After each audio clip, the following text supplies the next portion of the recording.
அருள் உங்கள் ஒய்ஃப் தான் நான். இப்போ வந்து அவங்களை மறுபடியும் கஸ்டடிக்கு கூப்பிட்டு போகிறதா சொல்லியிருக்காங்க. ஏற்கனவே 5 நாள் கஸ்டடியில் அவங்க எல்லாமே சொல்லிட்டேன் அப்படின்றாங்க. இப்போ மறுபடியும் கஸ்டடியில் கூப்பிட்டு போனால் அவங்களுக்கு ஏதாச்சும் உயிர் இது ஆகுமா அப்படின்ற ஒரு பயம் இருக்குது. அவர் மறுபடியும் கஸ்டடிக்கு கூப்பிட்டு போகக்கூடாதுன்னு கம்ப்ளைண்ட் கொடுப்பாங்க. சார் இப்போ நீங்கள் விசாரணைக்கு போயிருந்தீங்க, என்னெல்லாம் விசாரிச்சாங்க? அதுதான் சார், எனக்கு இதில் சம்மந்தம் இருக்கா, உங்களுக்கு என்ன தெரியும் அப்படின்னாங்க. எனக்கு எதுவும் தெரியாது அப்படின்னு சொல்லிட்டு. இப்போ அவருக்கு வந்து பல லட்சம் வந்து பணம் கை மாறி எதுவுமே இல்லை சார்.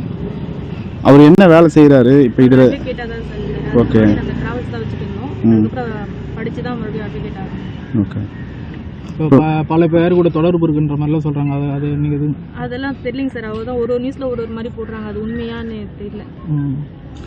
ஸோ இப்போ இந்த விஷயத்தில் நீங்கள் என்ன சொல்ல வரீங்க? அதான் சார், அவர் தப்பு பண்ணியிருந்தா ஓகே, தப்பு பண்ணியிருக்காருன்னா அதுக்கான தண்டனை என்னவோ அதை கொடுங்க. அது நான் வேணான்னு சொல்லல. ஆனால் உயிருக்கு எந்த இதுவும் ஆகாத மாதிரி பார்க்கணும் சார். ஓகே. உங்கள் ஃபேமிலி எத்தனை? எனக்கு 2 பொண்ணு இருக்குது சார். அவர் இல்லாமல் நாங்கள் என்ன பண்ணுவோன்றதே எங்களுக்கு தெரியல.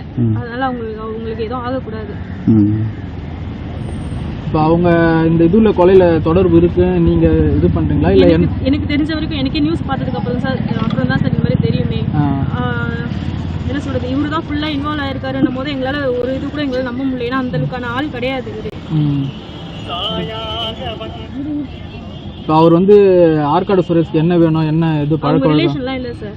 எங்கள் நாத்தில் அந்த ஊரில் கல்யாணம் பண்ணி கொடுத்தாங்க. அதை வச்சு தான் பழக்கமே. அதை வச்சு பழக்கம் கூட இல்லை. அந்த தெருவில் இருக்காங்க. நாங்களுமே இது வரைக்கும் அவங்க வீட்டுக்கு, எங்கள் நாத்தனார் வீட்டுக்கு அவங்க சொந்தக்காரர்.